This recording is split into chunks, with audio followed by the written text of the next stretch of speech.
Pemirsa, satu keluarga yang terdiri dari suami, istri, dan 2 anaknya tewas tersengat listrik jebakan tikus di Bojonegoro, Jawa Timur. Polisi tengah menggelar olah tempat kejadian perkara dan telah memeriksa pemilik jebakan tikus.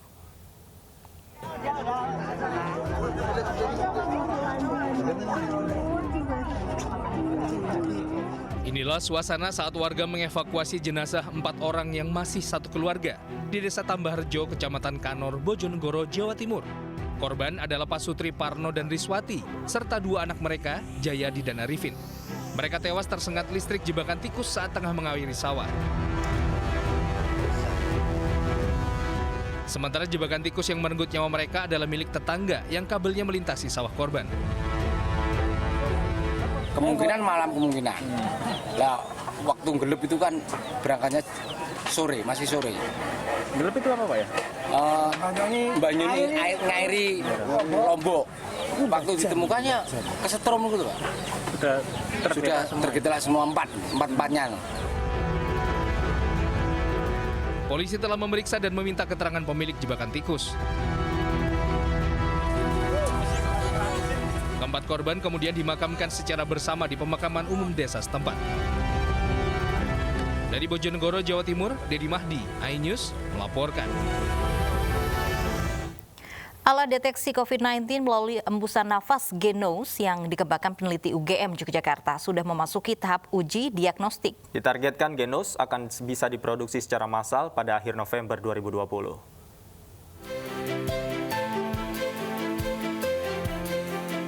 Tim peneliti Universitas Gadjah Mada Yogyakarta kini tengah menguji diagnostik alat deteksi COVID-19 melalui embusan nafas yang dinamai Genos.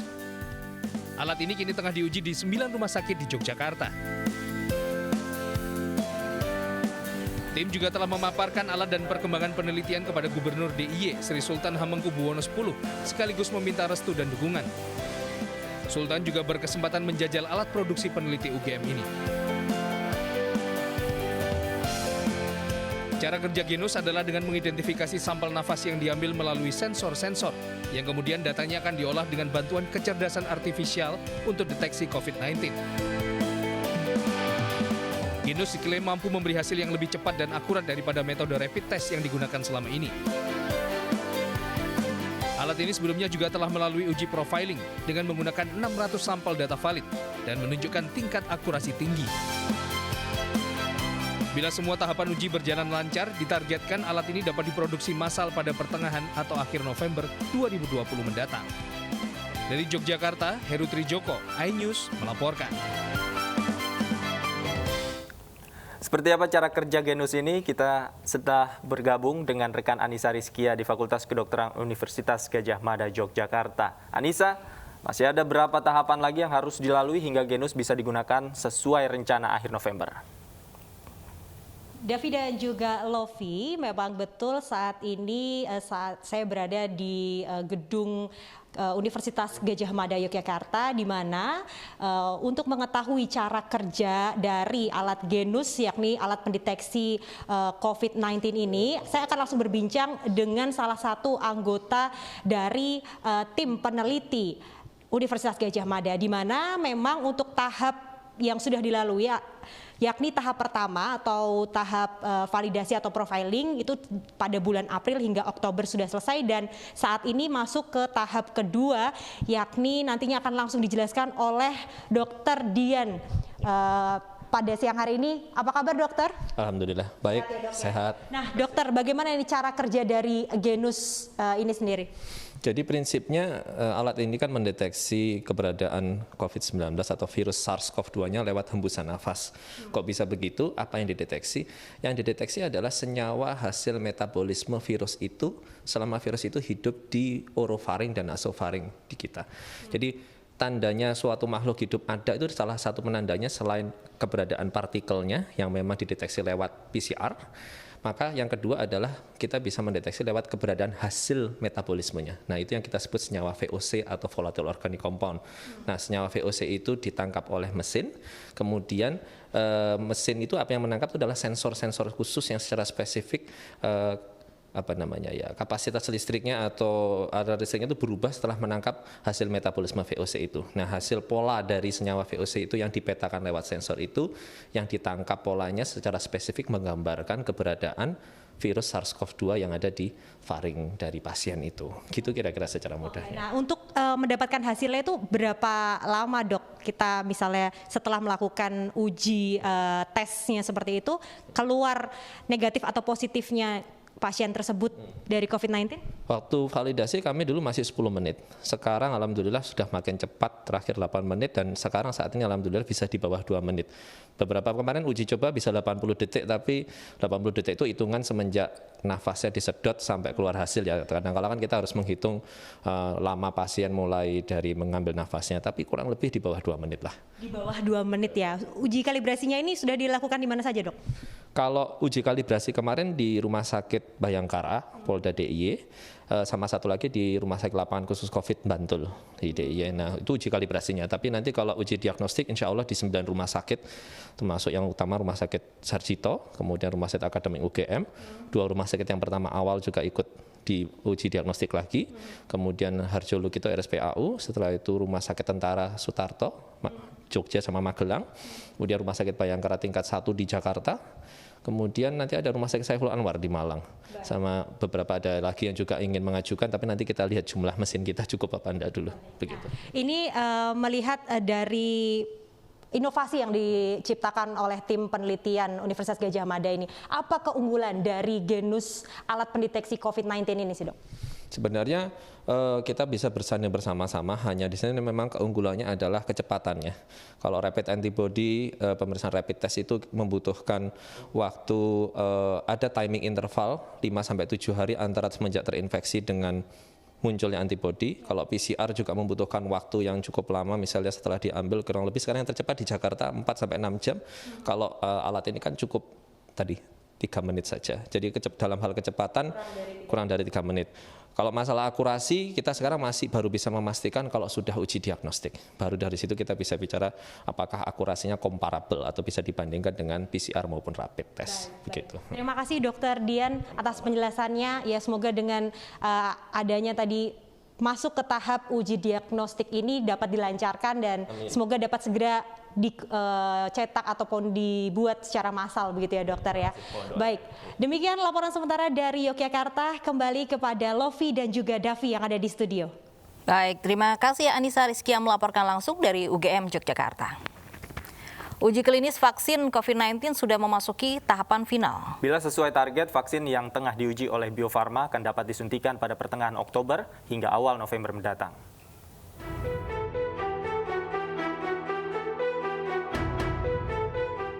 Tahap uji klinis vaksin COVID-19 yang dilakukan Bio Farma Bandung sudah memasuki tahap akhir.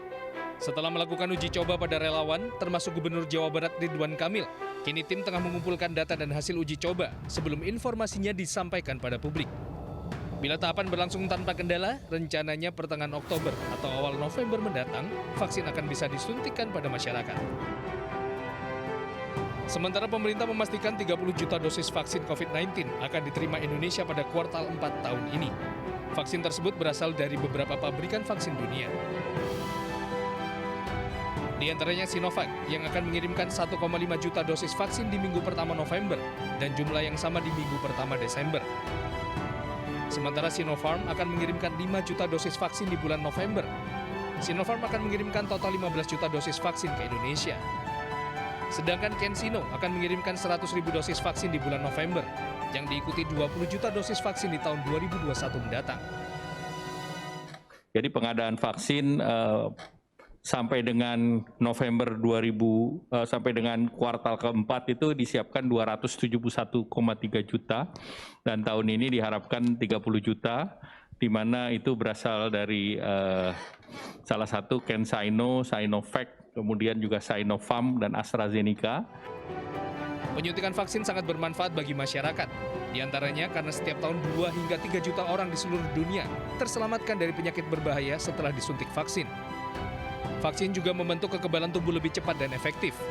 Dengan kekebalan yang kita miliki, artinya kita melindungi orang di sekitar kita yang tidak bisa mendapatkan imunisasi. Vaksin yang beredar saat ini juga telah melalui uji keamanan dan efektivitas, sehingga efek yang ditimbulkan relatif aman bagi tubuh manusia. Tim Liputan iNews melaporkan. Kita ke informasi lain, pemirsa. Joko Chandra dan 2 terdakwa lain dalam kasus surat sakti perjalanan Joko Chandra ke Indonesia menjalani sidang dakwaan di Pengadilan Negeri Jakarta Timur hari ini. Dalam dakwaan jaksa penuntut umum tertuang Joko Chandra meminta bantuan Brigjen Prasetyo Utomo melalui Anita Kolopaking untuk mengurus surat palsu agar Joko dapat kembali ke Indonesia melalui Pontianak. Joko Chandra, Anita Kolopaking, dan Brigjen Prasetyo Utomo hari ini menjalani sidang dakwaan kasus surat palsu di Pengadilan Negeri Jakarta Timur. Dakwaan ketiganya dibuat secara terpisah. Persidangan saat ini masih berlangsung. Jaksa penuntut umum membacakan dakwaan terdakwa Joko Chandra yang dipimpin langsung oleh Muhammad Sirat, Hakim Ketua. Sementara ketiga terdakwa dihadirkan secara virtual dari lapas. Dalam dakwaan jaksa penuntut umum tertuang bahwa berbagai usaha dilakukan Joko untuk lepas dari status terpidana tersebut, salah satunya dengan pengurusan peninjauan kembali. Untuk melancarkan pendaftaran peninjauan kembali tersebut, Joko Chandra meminta bantuan Brigjen Pol Prasetyo Utomo selaku Kepala Biro Koordinasi dan Pengawasan PPNS Mabes Polri melalui kuasa hukumnya Anita Kolopaking untuk membuatkan kelengkapan surat kepulangan Joko Chandra yang direncanakan terbang melalui Pontianak. Surat tersebut dibutuhkan sebab Joko berencana kembali ke Jakarta pada saat masa pandemi.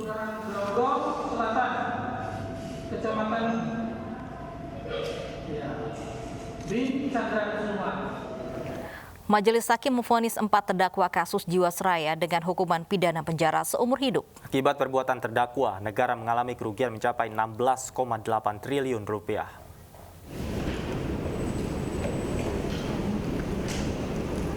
Sidang pembacaan putusan digelar secara virtual dan berlangsung selama 10 jam di Pengadilan Negeri Jakarta Pusat Senin malam.